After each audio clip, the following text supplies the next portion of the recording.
Hi everyone, this is Yijing and we're Group 6.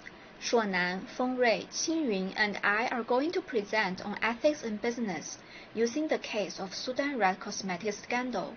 We are a generation that relies heavily on skincare and beauty products. Most of us lack the professional capacity to test cosmetic products by ourselves, so we are often trusting brands' claims of being natural and safe to protect our health. When banned ingredients are found in well-known brands, it shakes the foundation of that trust, making us question how companies balance profit and responsibility. Beyond personal impact, this case reflects broader ethical dilemmas shaping our future careers. As future professionals, entrepreneurs, or leaders, we will face choices that place short-term gains against moral obligations. How can businesses uphold integrity in complex supply chains? What happens when corporate self-regulation fails? Discussing business ethics isn't just academic, it's preparation for holding companies accountable and building a more transparent market. This discussion empowers us to be informed consumers today and ethical decision makers tomorrow, which is why we are eager to dive into this timely and vital topic.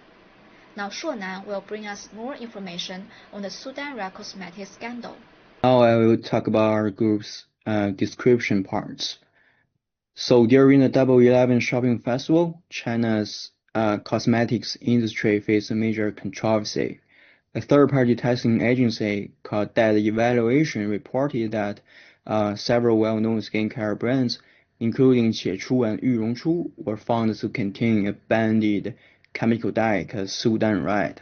And this ingredient has long been prohibited in China because it can damage DNA and carries potential carcinogenic risks. The issue appears to lie in the raw material supply chain, as some plant extracts were suspected of being mixed with this illegal dye.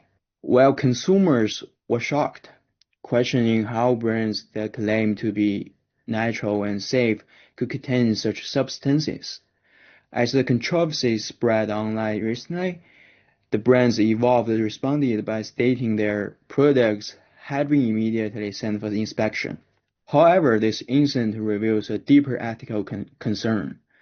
Do companies truly prioritize consumer safety? Is the supply chain transparent?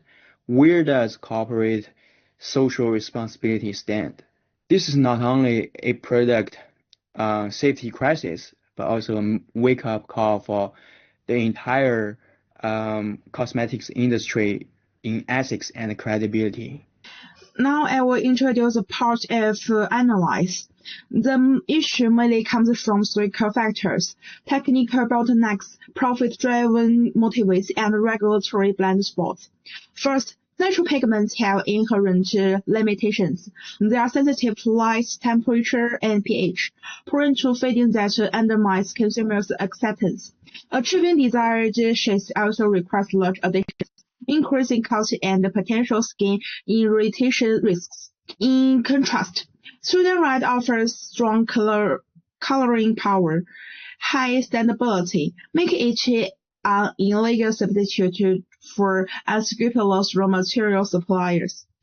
Second, for economical, Sudan Red's price is merely 1/10 to 1/5 of natural pigments, decreasing raw material costs. Its simple mixing process also boosting production efficiency. Third, the regulatory gaps enable its circulation.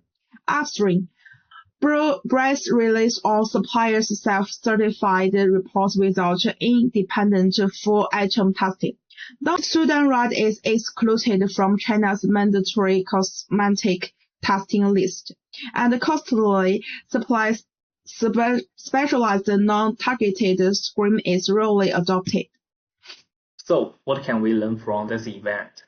First of all, enterprises must establish a transparent and traceable supply chain management system to ensure the accountability and the transparency of the entire supply chain. From raw material procurement to production, the legality and the safety of the source of raw materials must be ensured, and the supplied raw materials must be checked regularly. Meanwhile, when such an accident occurs, enterprises must quickly address this issue, conduct a thorough investigation, and disclose the result and the solution to public.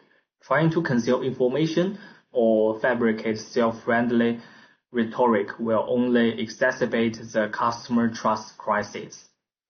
For customer, firstly, choose well-known repeatable brands and purchase products from e-commerce platforms or physical stores with quality assurances. This will reduce the risk of buying counterfeit or substandard products. Secondly, when faced with product recommendations and influencer marketing on social media, customers should remain rationally, avoid blindly following trends, and prioritize product safety and their own needs, rather than simply purchasing short-term results.